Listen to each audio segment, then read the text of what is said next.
بسم اللہ الرحمن الرحیم۔ آئیے قرآن اٹھائیے۔ اللہ تعالیٰ نے کعبے کا ذکر کیا نا، برکت والے گھر کا ذکر کیا، تو ساتھ ہی کہہ دیا وَاتَّخِذُوا مِن مَقَامِ إِبْرَاهِيمَ مُصَلًّى۔ اچھا، اس پتھر پر بھی دو رکعتیں پڑھتے جائیے، اس پر میرے خلیل کے قدم لگے ہیں، اس کو جائے نماز بنا لو۔ اب یہاں پتھر کو مرکز محبت بنایا گیا اور یہاں دو رکعتیں ادا کرنے کا کہا گیا، اس لیے کہ یہاں میرے خلیل کے قدم لگے۔ اچھا، اور پیچھے ہٹ جائیں تو دو پہاڑیاں ہیں، ان الصفا والمروہ من شعائر اللہ، کہا صفا اور مروہ میری نشانیاں ہیں۔ کیوں؟ یہ بہت اونچے پہاڑ ہیں، کیٹو سے بھی اوپر ان کی بلندی ہے، لیکن جواب نفی میں ملے گا، یہ تو پست قامت پہاڑیاں ہیں۔ اچھا، ان کی کوہ کے اندر کوئی ہیرے جواہرات ہیں؟ ایسا بھی نہیں ہے۔ کیا اس کا پتھر بڑا قیمتی ہے؟ سنگ مرمر جیسے پتھروں کی پہاڑیاں موجود ہیں، لیکن ان کو اللہ نے اپنی قدرت کی نشانیاں قرار نہیں دیا۔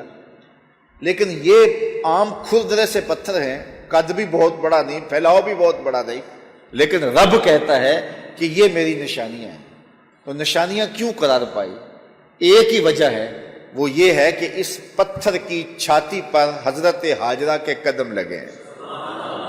یہی وجہ کہ کوئی اور وجہ؟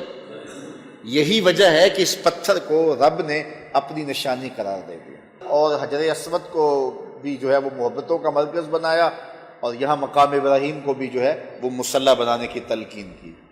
آپ کی توجہ ہو تو کیا اسلام کا مزاج نہیں ہے کہ اسلام نے پتھروں سے دور کیا ہے اور ان پتھروں کے نیڑے کیا جا رہا ہے؟ کہا اس کو جائے نماز بنا لو۔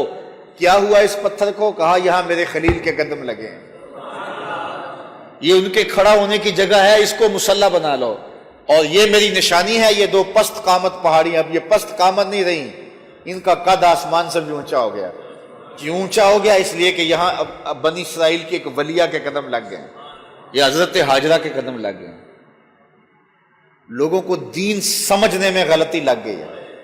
میں کہتا ہوں جس پتھر پہ حضرت خلیل اللہ کے قدم لگے اور لگ کے ہٹ گئے، عارضی نسبت ہے، ٹیمپریری نسبت ہے۔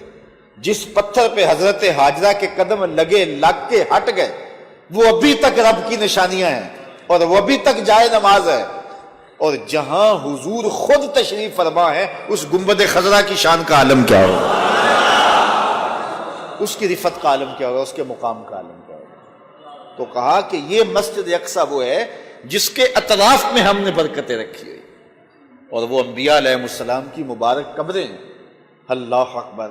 رحمتوں کا وہاں نزول ہوتا ہے، اللہ تعالیٰ کی کرم نوازیوں کا، اس لیے یہ وہ مسجد ہے جس کے اطراف میں ہم نے برکتیں رکھی۔